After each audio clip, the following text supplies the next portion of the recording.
Hola, hola, ¿qué tal? Muy buenas tardes, bienvenidos a Matices, este espacio de Radio Monumental, que es una producción del Departamento de Noticias, en el que analizamos los temas que son noticia en Costa Rica y en el mundo. Muchas gracias por acompañarnos en este primer programa de la semana, en el que me acompaña la Fiscal General Interina de la República, doña Emilia Navas. Doña Emilia, bienvenida a Matices, ¿cómo le va? Muy bien, gracias. Buenas tardes, Randall, y buenas tardes a la audiencia. Voy a confesarle una cosa, al día siguiente que la nombraron yo pedí la entrevista, y Tatiana Vargas, que es la jefa de prensa del Ministerio Público, me dijo, yo le aviso cuando hay tiempo porque hay un montón de pendientes, y me mandó el lunes 6 de noviembre. Y yo dije, me la dio larguísima, hasta dentro de 3 semanas. Y dije, bueno, ya que le voy a preguntar si ya toda esa fecha lo va a haber dicho. Y bueno, el timing me ayudó porque efectivamente podemos hablar mucho más de lo que hubiéramos hablado antes, gracias a las detenciones que ocurrieron el viernes, respetándole, doña Emilia, por supuesto, el secreto del expediente, del cual usted conoce muy bien. Pero déjeme empezar diciendo que hoy usted es la persona más querida del país prácticamente, ha recibido un apoyo popular increíble que yo realmente no recuerdo para un fiscal general, tal vez desde 2004 con el caso de los expresidentes, doña Emilia. ¿Eso qué le parece? Digo, no es normal que un fiscal sea tan apoyado popularmente como usted. Bueno, yo lo agradezco, pero lo veo más como un reclamo que hacen los ciudadanos y las ciudadanas para que los actos de corrupción se detengan y para los que sigan aflorando se investiguen correctamente y se reprendan a nivel procesal penal.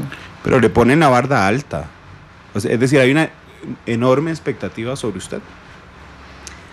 Bueno, eso es agradable y yo creo que lo que pueden seguir haciendo es confiando en la institución del Ministerio Público y ver en Emilia Navas no a una persona, sino a un equipo que hay detrás que permite que el éxito que tengamos en nuestras tareas sea posible, porque uno solo no puede.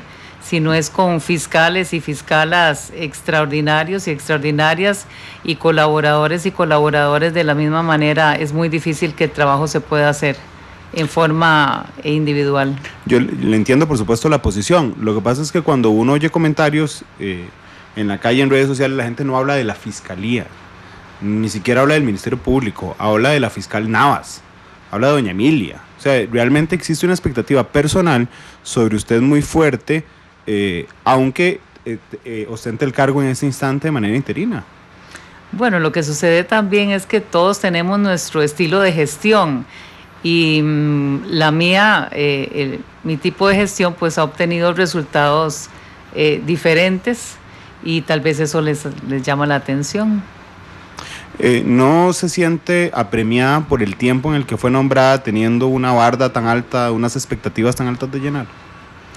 Vea, yo lo que puedo prometer es que en el tiempo en que labore como fiscala general, ya sean 3 meses, que es el primer periodo por el que fui nombrada, o 3 meses más, lo que voy a hacer es lo que corresponde.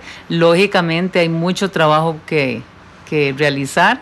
Estoy trabajando con celeridad y lo que quiero es tener resultados inmediatos dentro del periodo que vaya a estar nombrada. ¿Qué puedo entender por resultados inmediatos? Porque el proceso penal costarricense es particularmente engorroso.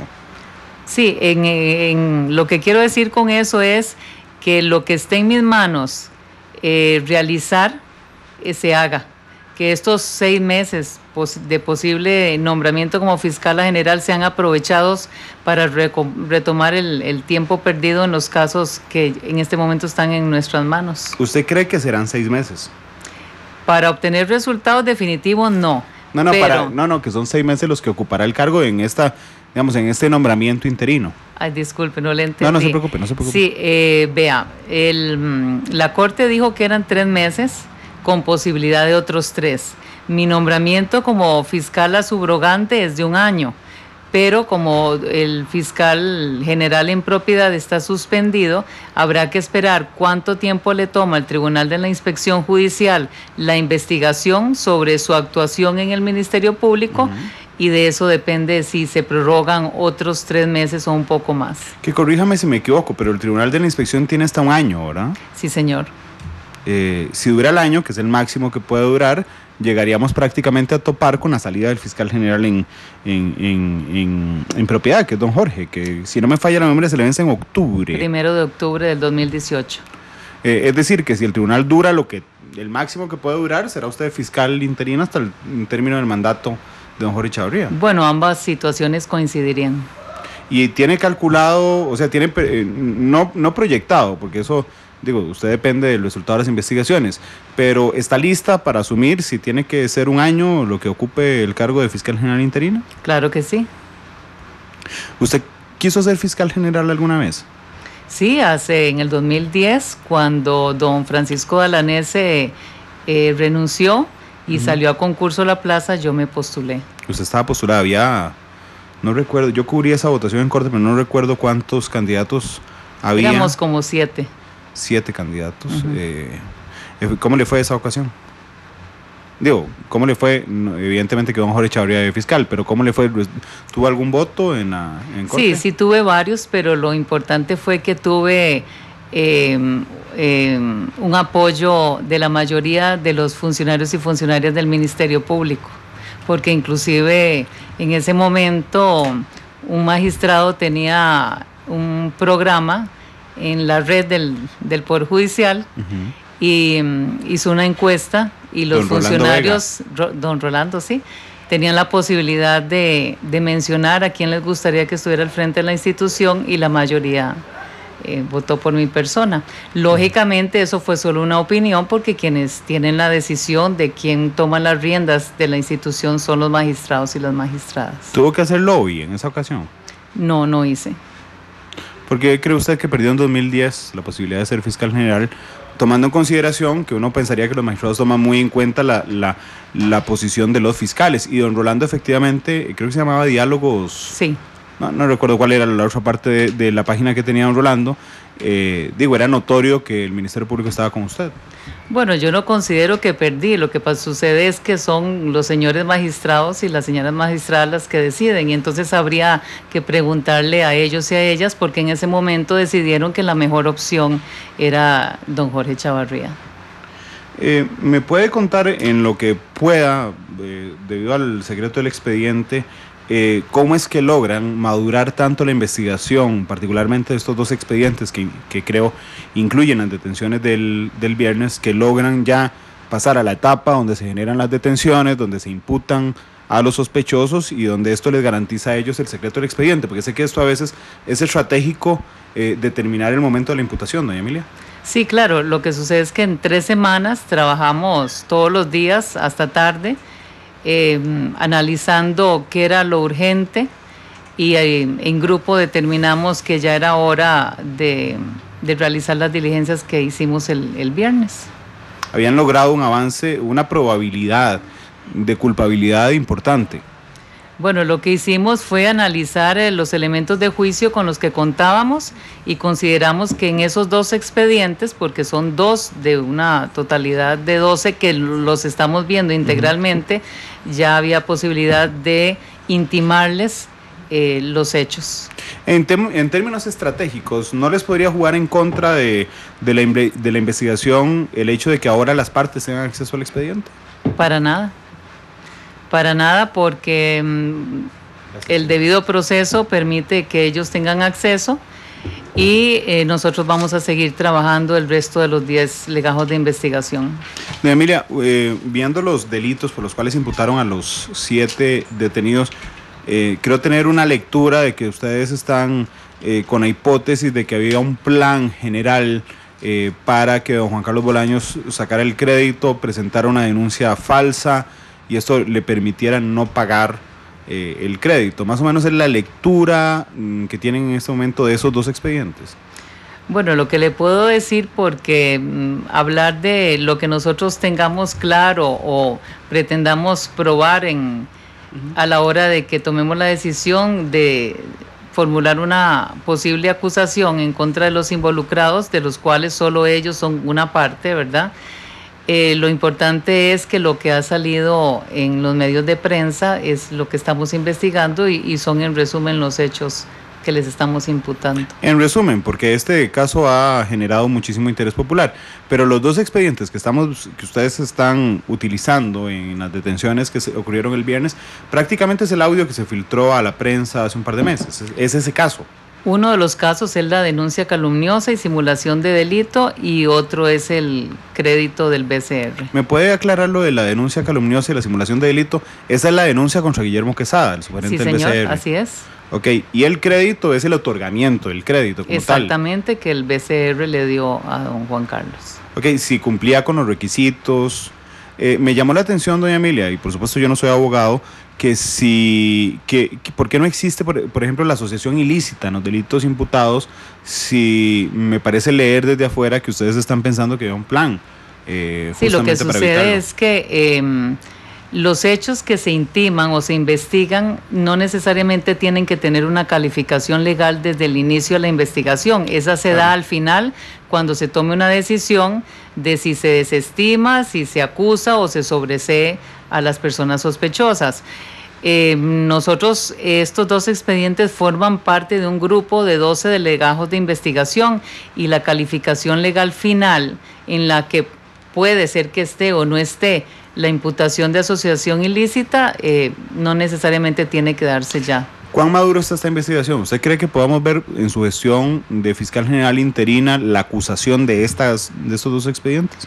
Bueno, eso depende de cuánto tiempo esté yo al frente de la Fiscalía General, porque en 6 meses es muy difícil contar con prueba cuya naturaleza impide que llegue a los autos rápido. Son generalmente elementos de juicio que tenemos que pedir a través del juzgado penal, sí, y eso toma un poquito de tiempo, ¿verdad? Pero lo importante es que estamos trabajando con celeridad. Somos un grupo grande de fiscales y fiscalas que estamos trabajando los 7 días de la semana. Pareciera que la jueza penal, la que vio en audiencia las medidas cautelares el sábado, sí cree que 3 meses son suficientes para recabar las pruebas.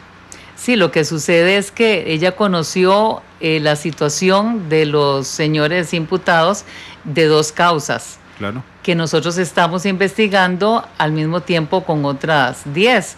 Entonces, las otras 10 ella no las conoció. Eso significa que usted... Perdón, y la resolución final tiene que ser integral, ¿verdad? Esa era justamente eso, a esa pregunta iba. Si van a manejar estos 2 expedientes como un caso diferente, digamos, al resto de los 10, o están preparándose para generar una investigación integral de tal forma que haya una sola acusación por todos los expedientes. Pues no le puedo decir en este momento cuántas acusaciones van a haber. Y en contra de quién o en cuáles expedientes, pero sí es necesario, que esa es nuestra estrategia, ver todos los asuntos en forma integral para analizar la prueba y la participación de todas las personas que están o vayan a estar involucradas en forma conjunta.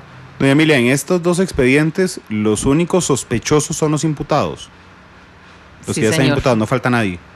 En esos 2 expedientes, nada más. Bueno, lo que pasa es que no le podría decir en este momento, porque nosotros estamos trabajando por parte de los casos, aunque los veamos integralmente, y decirle a usted si hay alguien más que vamos a involucrar o tener como imputados en estos 2 expedientes, pues sería adelantar diligencias de investigación que no puedo comentarle. Por supuesto, pero a esta altura, o sea, evidentemente puede ser que surja prueba que les permita vincular a alguien más, pero al viernes, que fue cuando se tomaron cuando se ejecutó las detenciones, esos eran los involucrados.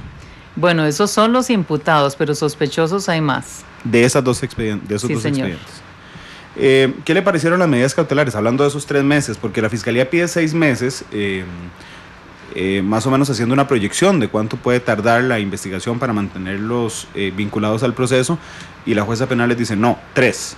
¿Qué le parece esa decisión? Bueno, no fue lo que pedimos, pero no la recurrimos. ¿No la recurrieron? No la recurrimos. Si es necesario pedir la prórroga en 3 meses, lo vamos a hacer. Esa posibilidad existe. ¿Por qué pidieron prisión preventiva, doña Emilia? Bueno, porque se cuenta con los presupuestos de ley para la misma, que son peligro de obstaculizar la investigación, peligro de fuga y gravedad de los hechos y la magnitud del daño causado. ¿Me recuerda, si me hace el favor, la pena de peculado? 8 a 12, si no me falla la memoria. El plazo máximo son 12 años. Ok. Esto tiene que ver con la gravedad de los hechos.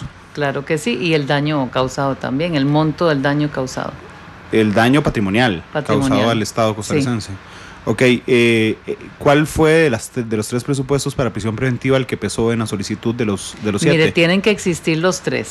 ¿De verdad? Si falta uno, el juzgado penal no hubiera podido decretar la prisión preventiva. La jueza tuvo acreditado, gracias a los insumos que nosotros le dimos, que todos los presupuestos que la ley exige existen. Leí en La Nación hace un rato,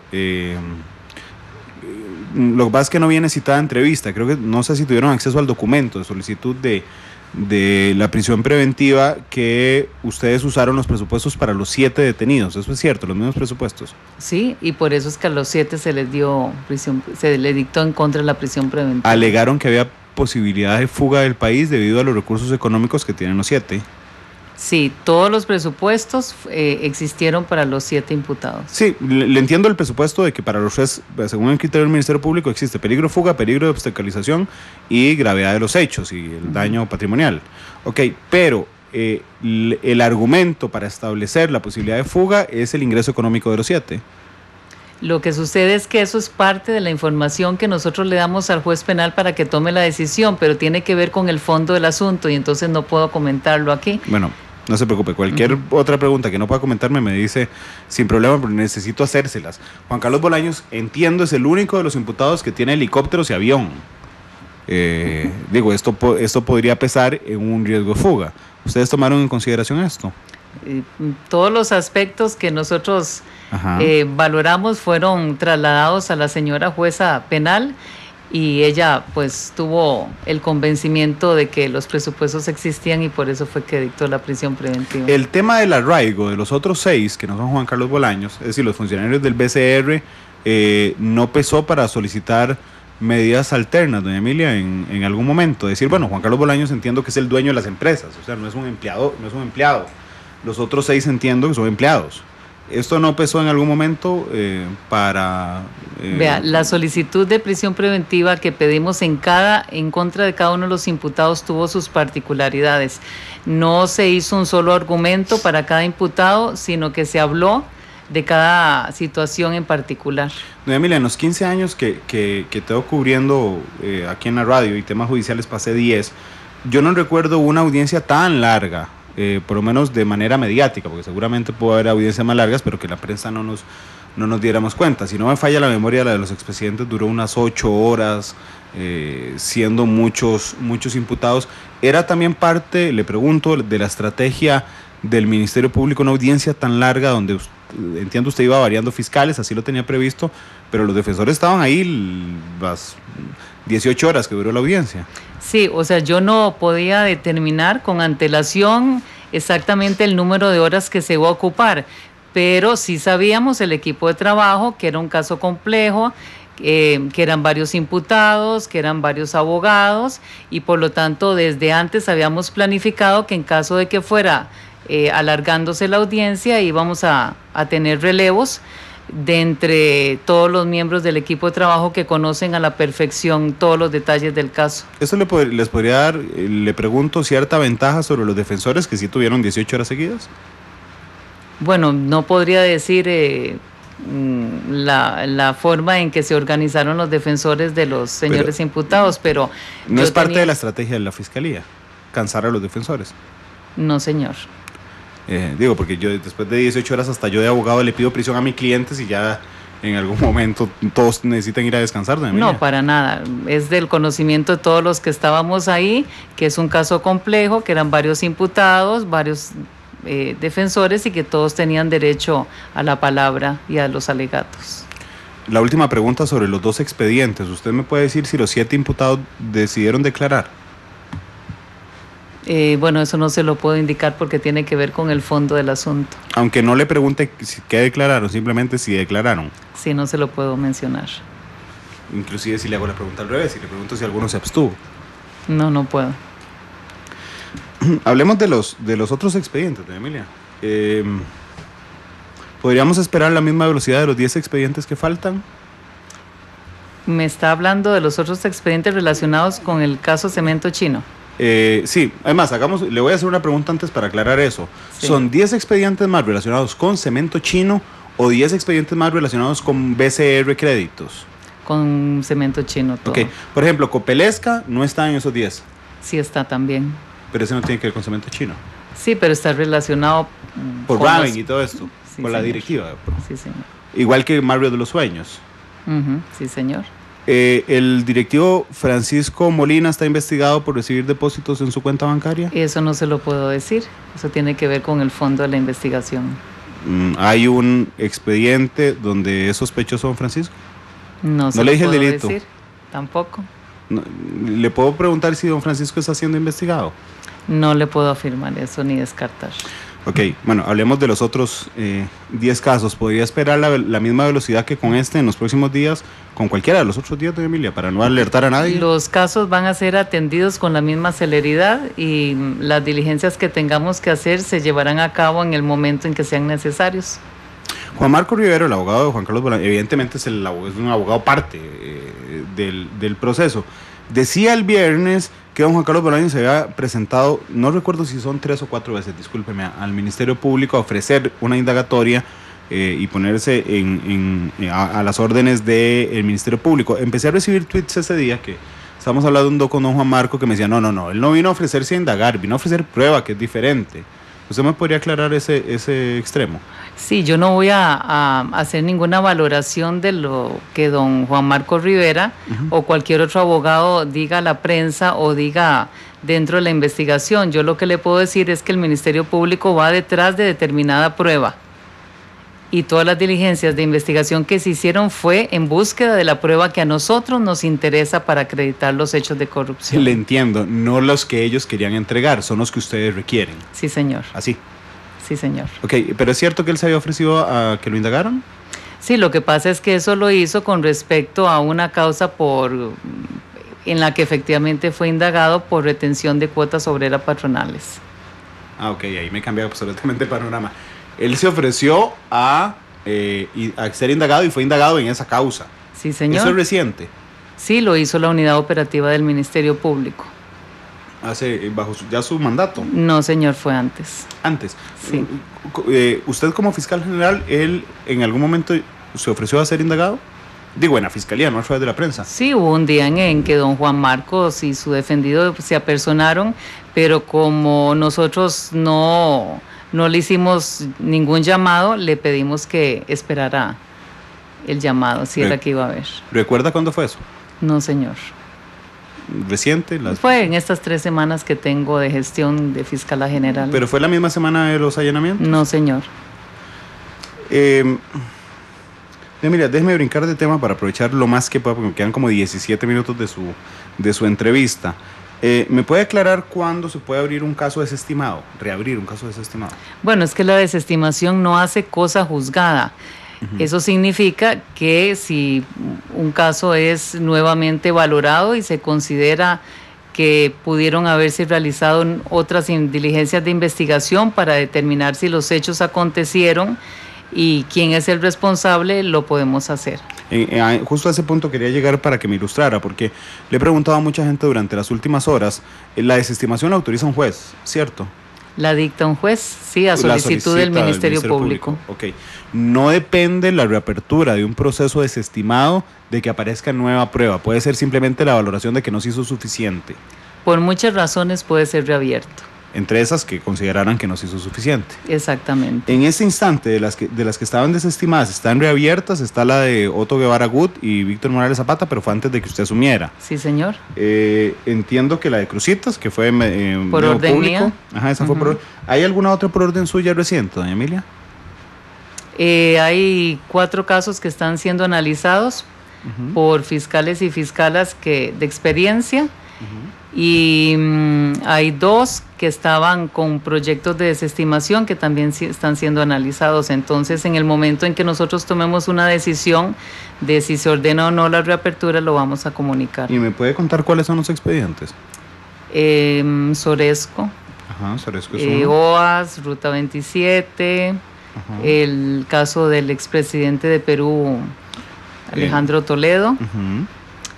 Y hay 2 expedientes de delitos electorales también. De delitos electorales, déjeme navegar un poco en mi memoria. Es que yo los conozco por número de expediente, entonces no sabría cómo... Ay, Dios, pero no se sabe el partido. Digo, se aprendió el número de expediente y no se aprendió el partido. No. Y también... ¿De verdad no se sabe el partido? No me puede decir si es Movimiento Libertario, PAC, Liberación Nacional. No se lo puedo decir hasta que termine el estudio. Pero sí, no está bien.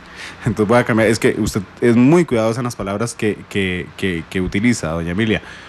Sí se acuerda, pero no me lo puede decir. Sí, y también el que sí le puedo decir que también está en estudios, el de una desestimación de un fraude con el régimen de pensiones de la Caja Costarricense del Seguro Social. Sí. Es el que los sindicatos conocen como IBM. Exactamente. Ok, el de los delitos electorales, ¿por qué sí me puedo decir Soresco, Obad, Ruta 27, Perú, y no me puede decir cuáles son los 2 expedientes de delitos electorales? No se lo puedo decir porque no tengo todavía el dictamen del fiscal y la fiscala que están revisando los casos. Ok, entonces, en el de Soresco, Obad, Ruta 27 y Perú es porque ya estaban desestimados. Porque son mediáticamente conocidos con esos nombres. Entonces, no. Inventémosle un nombre mediático a los otros, porque no lo voy a encuentro. hacer. Es muy irresponsable. Es porque no le encuentro una diferencia de fondo entre esos 3 y los 2. De todas maneras, doña Tatiana Vargas hizo un comunicado la semana pasada que una vez que se terminen los análisis de todos estos casos, vamos a comunicar si se reabren o no y para qué efectos. Entonces lo vamos a hacer poco a poco. No, y yo leo con mucha atención los comunicados de Tatiana, pero voy a insistirle nada más una vez más con esto. Es que no encuentro una razón de fondo que me logre identificar estos y los otros 2 no. Quisiera entender realmente la razón de fondo por las cuales no me lo puede decir. Porque en estos tampoco está el dictamen. Bueno.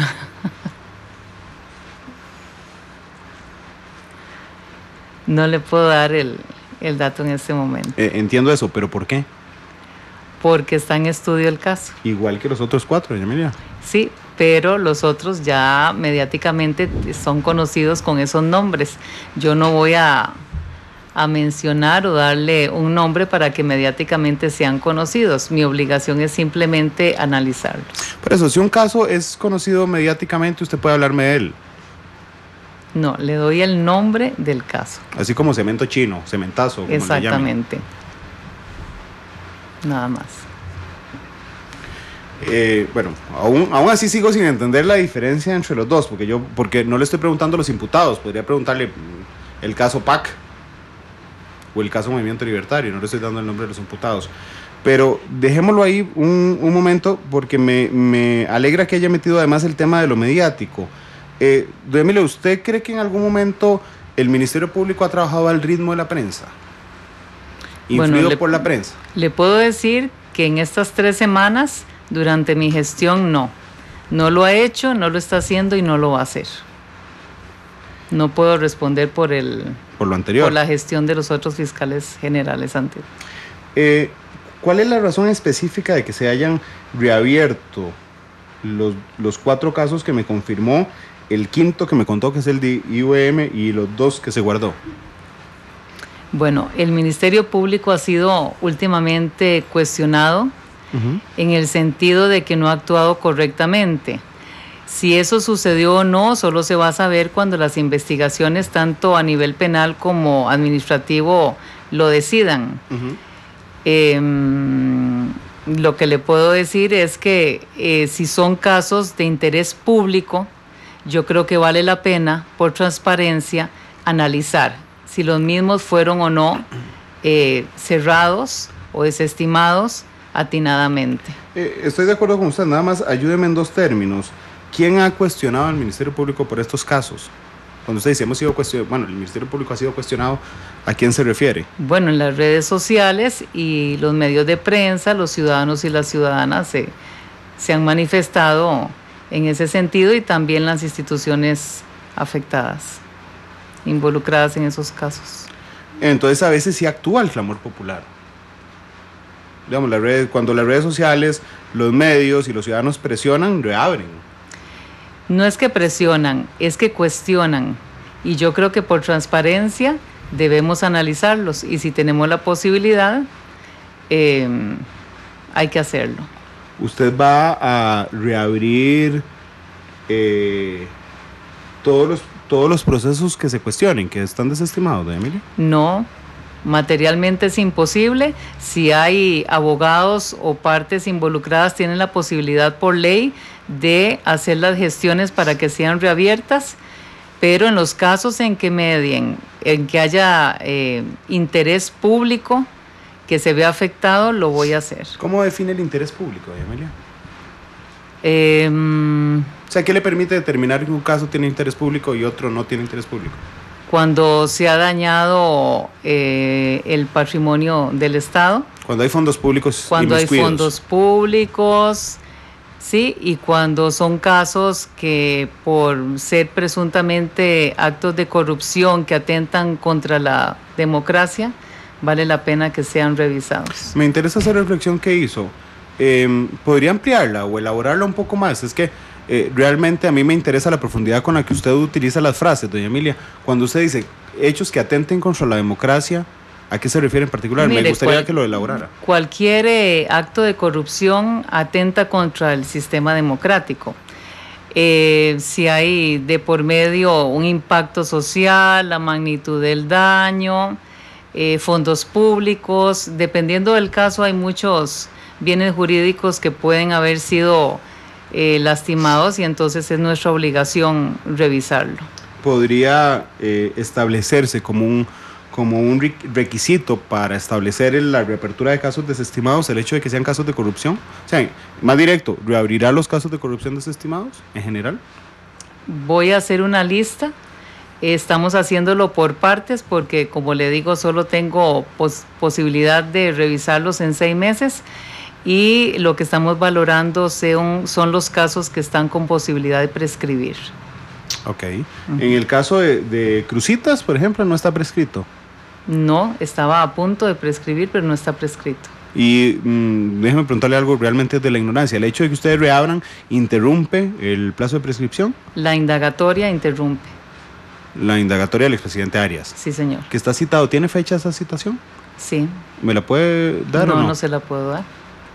¿Eso es parte del fondo del expediente? No, pero... ¿Perdón? Sí, esas cosas no se las puedo adelantar. No importa, es que me interesa. Yo, créame que soy muy curioso, entonces cuando me dice que no, quiero saber por qué.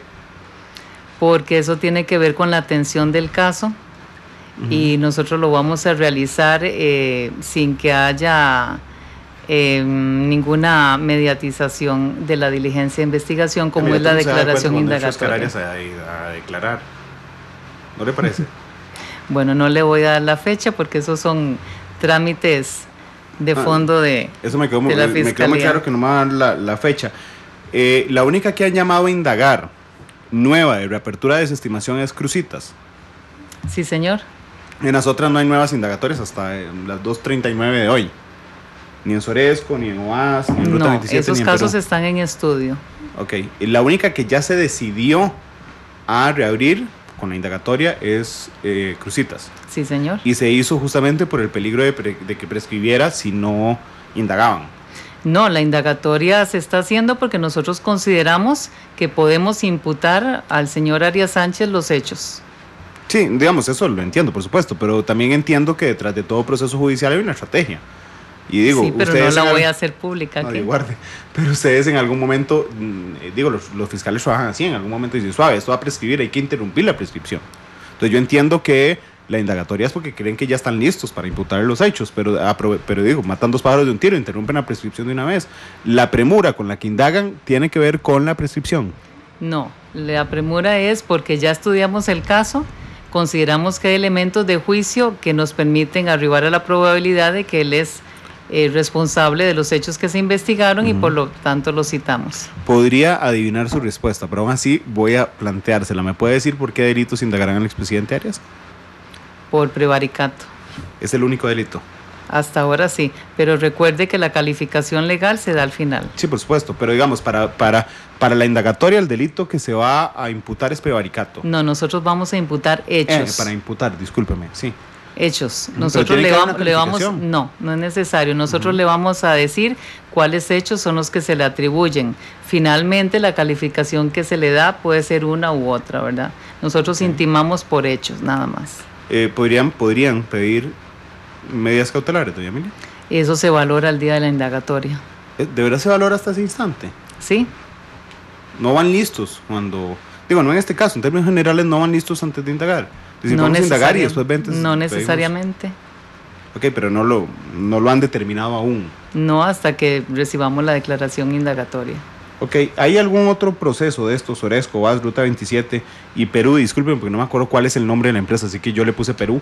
No, es el caso del expresidente de Perú, don Alejandro los depósitos Toledo. que hizo en Costa Rica. En estas causas, ¿alguna de ellas estaba pronta a prescribir, que usted sepa? No. ¿En qué etapa del análisis están? ¿Estamos prontos a saber si se reabrirán o no? Mire, la mayoría de esos casos son muy complejos, los legajos de investigación son de varios tomos y tengo fiscales ajenos al grupo de trabajo del cemento chino que individualmente los están analizando.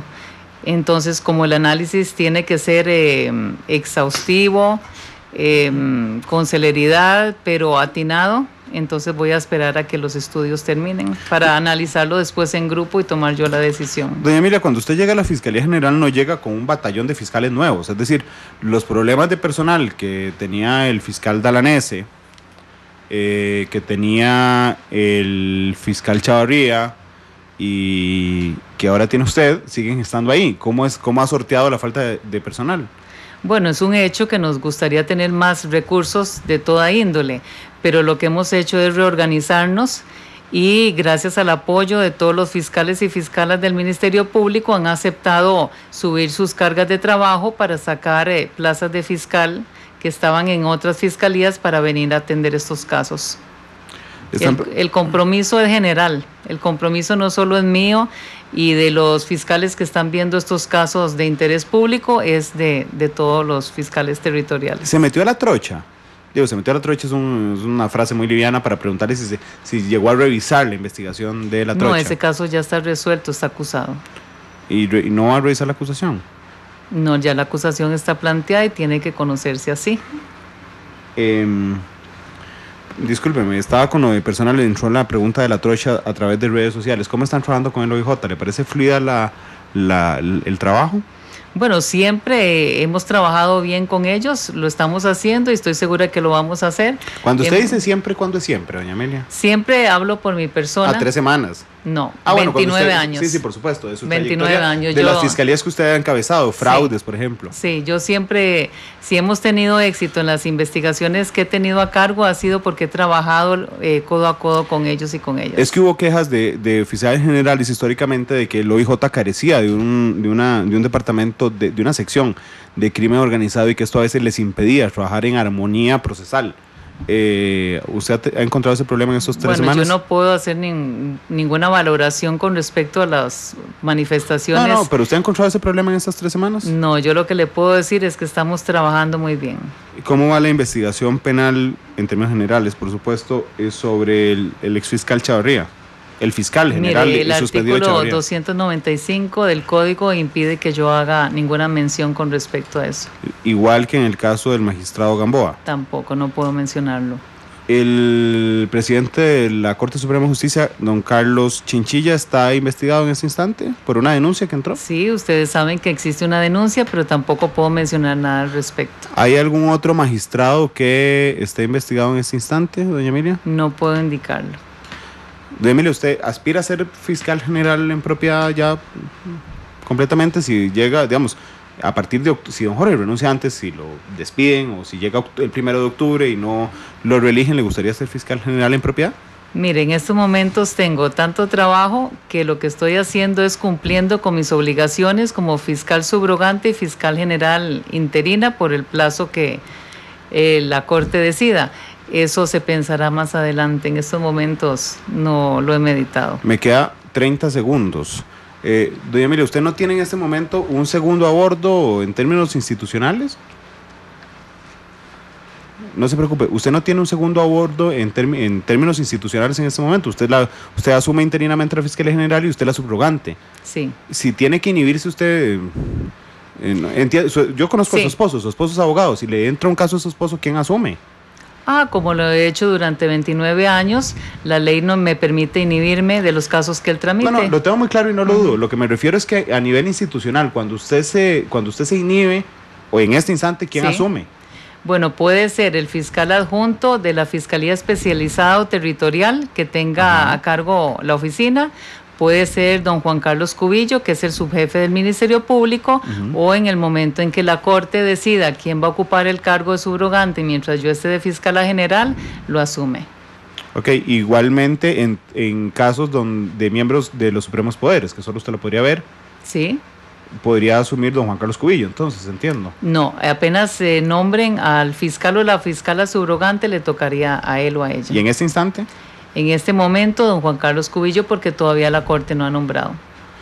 Doña Emilia, muchas gracias. No, gracias a usted. Tuve que hacer en 46 minutos, por eso es que iba tan rápido, porque aquí me están diciendo, Randall, demasiadas preguntas. Sí, por supuesto, porque doña Emilia solo tenía por cuestiones de agenda 45 minutos. Yo le agradezco mucho que haya venido, escogió la canción al inicio porque no iba a hacer pausas comerciales, es Joan Manuel Serrat.